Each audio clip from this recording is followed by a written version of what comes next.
We have troops in the streets of America in multiple places, and we as a country have to face what's happening. If it's in your city, you probably already have seen it, and you have your own views of it. If it's somewhere else, as we know, politics can be local and people may be tuning it out. But we know Texas National Guard members have now crossed state lines, questioning our federal system where we have different state powers and federalism. They're over in Illinois. There are plans to get troops in Chicago. There are lawsuits trying to stop this and limit it. And it's not just those type of Guard troops.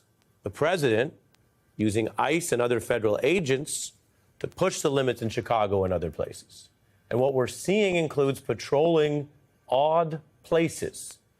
You're looking at this river patrol of federal ICE agents in Chicago, which is not exactly right near the Mexican border, to say the least. There are scenes of agents using smoke grenades, countering protests. We've been showing you that. One incident caught on camera just last month where agents fired pepper balls at a pastor.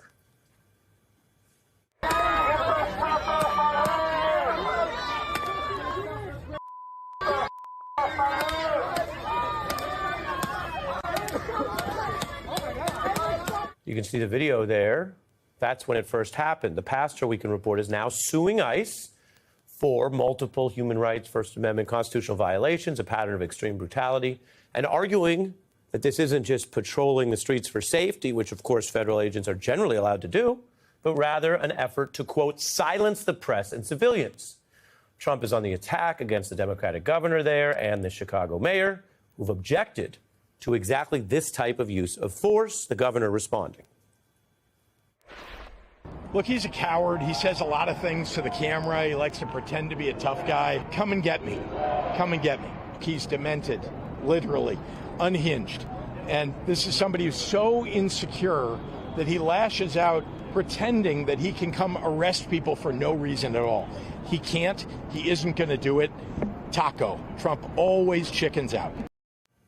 Democrats, you see there, hitting hard, and that's not just language, although it was tough language calling him demented.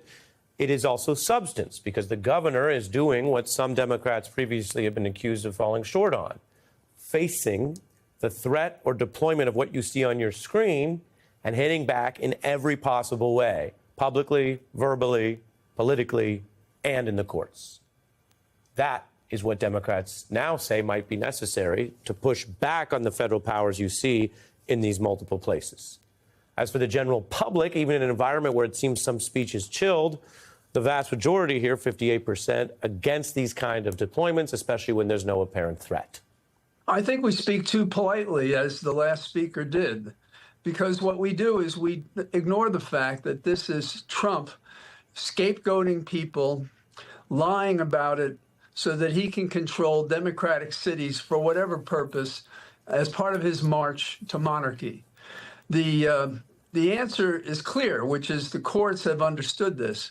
The courts are pushing back, but also our leaders are. It's a wonder to me that there aren't more. The governor of Illinois, the people in Oregon, the people in California. D.C. has been a disappointment to me that they didn't resist more. And if we don't resist, the question that was asked of Benjamin Franklin was, do you have a republic? And he said, if you can keep it. And in order to keep it, we have to fight because it's worth something. It's critical to our freedom. It's critical to our right to vote.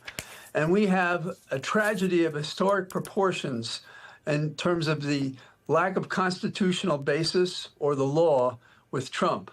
So, for example, he tells us, go on, look on YouTube, see what's going on in that city. So like you and others, I've done that. And when you look, what you see is provocation by the people that Trump is bringing into these cities, into Portland and into Chicago. And what he's doing is he's throwing at them tear gas. He's flashing grenades on the ground. He's hitting them with pepper. And then they're hoping to provoke them to react. And when they don't know what to do. The courts also chilled that, particularly in Portland. So what we have is we have a trend here in every respect of our government to follow the 2025 plan, including the control of the military domestically, which is a violation of what Thomas Jefferson once said, which was he was against a standing army because he had Great Britain as an example of that. And we see that they're targeting people without any basis in law, including the governor of Illinois, without stating any law he could be violating when we have troops there who are violating local laws, are not there by authority of law. And we hope that tomorrow the judge in Illinois will make a decision that says just that, just what the Portland people said.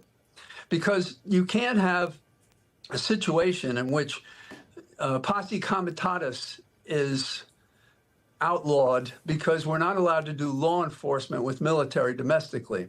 There are exceptions, but those exceptions do not apply here. There is no rebellion except in the mind of Trump.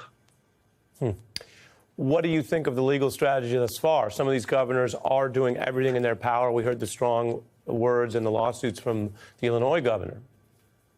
I think that that's what they should do. I think we should do more. The thing that troubles me is why do we hear from a governor and a mayor and not the entire congressional delegation, at least of the Democrats and some Republicans? Why do we not hear from the senators? Why are these people not out there fighting? You know, people like me go to No King rallies and speak. These people have a larger platform. They have larger voices. They have power, and they're not using it. Are they cowardly? Are they afraid? In the finest hour of what can be their courage and performance, they're running for the hills. They're playing with their rosary beads. They're not fighting for our republic. This is a very sad statement that our political class would rather hold on to their seat instead of fight for our country.